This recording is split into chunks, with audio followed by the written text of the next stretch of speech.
सूर म्हणतो साथ दे, दिवा म्हणतो वाद दे. सूर म्हणतो साथ दे, दिवा म्हणतो वाद दे. तरुणाई अडकलीये रील्स मध्ये, तिला योग्य दिशेचा मार्ग.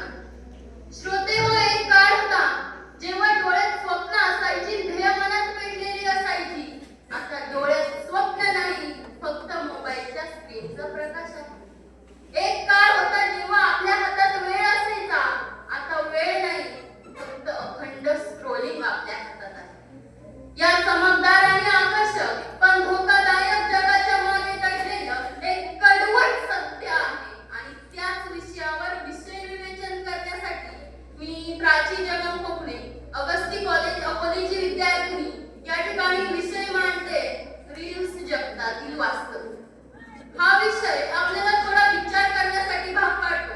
आज प्रत्येक जण इंस्टाग्राम आणि फेसबुक सारख्या प्लॅटफॉर्मवरती वेळ घालवत असतो, जिथे छोट्या वेळेत अनेक आकर्षक आणि रंजक व्हिडिओ दिसतात.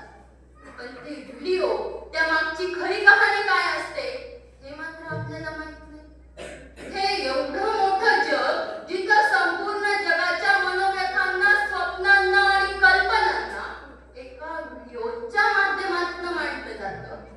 प्रत्येक व्हिडिओ सुंदर, उत्साही आणि आकर्षक असतो, पण ते दृश्य आपल्याला एका वेगळ्याच दिशेने घेऊन जात असतं. त्या मागची खरी कहाणी मात्र आपल्याला माहित नसते.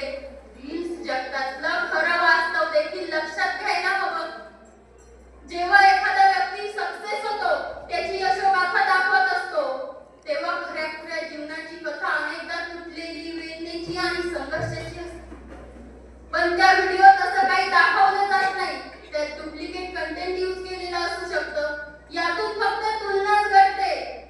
तुम्हाला असं वाटू शकतं की तुम्ही रील्स वरती दिसत नाही, तर तुम्ही मागे पडलाय. पण भीती बाळगू नका, कारण खरा आनंद, खरी मूल्ये जर तुम्हाला पाहिजे असतील तर ती तुमच्या प्रत्यक्ष आयुष्यातच शोधावी लागतात. ती रील्स वरून भेटत नाही. तुमचं स्वतःचं ध्येय उज्ज्वल ठेवा, कारण आज आपण एका अशा दुनियेत जगतोय ना, जिथं फक्त लाईक्स, क्लिक्स आणि शेअर हे सगळ्यात मोठं मूल्य मानलं जातं. सोशल मीडियावर प्रत्येकालाच दिसायचं असतं. प्रत्येक जण रील्स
भविष्य घडवण्यासाठी लागतो वेळ, लागतो संयम, लागते शांतता.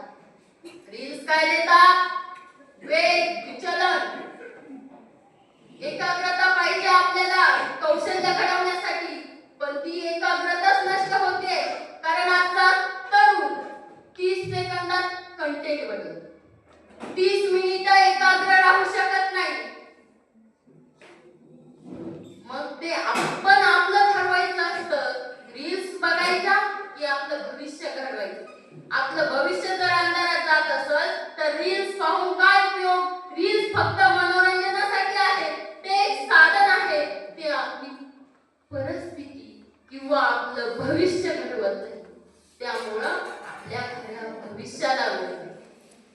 रतन टाटा खूप छान सांगतात, don't educate your children to be rich, educate them to be happy. पण आजकालची ही पिढी हॅपीनेस शोधते रील्सच्या त्या तात्पुरत्या डोपामाइन मध्ये.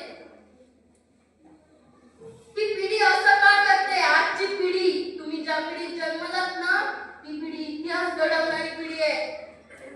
पण या रील्स मध्ये दिसली, रील्स जगतातलं खरं वास्तव काय आहे ते समजून घ्या. कारण रील्समुळे कुणीही यशस्वी होत नाही. काही सेकंदांच्या आनंदासाठी अगदी धोकादायक जीव घेणे स्टंट केले जातात. रेल्वेमध्ये एका तरुणाने स्टंट केला. छोट्या क्षणांच्या आनंदासाठी लाईक्स भरपूर भेटले, पण तो आयुष्यभरासाठी व्हीलचेअर वरती बसला. त्याने त्याचे पाय गमावले. त्यामुळं खरं वास्तव समजून घ्यायला शिका. अगदी 10वी-12वीला टॉपर असणारे विद्यार्थी थोड्या रील्स पाहतो म्हणून मोबाईल हातात घेतात आणि रील्स पाहतात, पण त्यांचं भविष्य मात्र अंधारात. रील्स मागची खरी कहाणी कुणी तुम्हाला सांगतही नाही आणि तुम्हीही समजून घेण्यात इंटरेस्टेड नाही. फक्त स्क्रोलिंग चालू आहे. त्यामुळं तुमच्या खऱ्या आयुष्याला महत्त्व द्या. रील्स जगतातलं खरं वास्तव समजून घ्या. एवढ्यात आशावाद बाळगते. मोबाईलने आपल्याला वापरावं की आपण मोबाईलला? तुम्ही तुमच्या भविष्याचा मालक आहात, रील्सचे गुलाम नाही. स्वतःच्या भविष्याचा डायरेक्टर स्वतः व्हा. एवढ्यात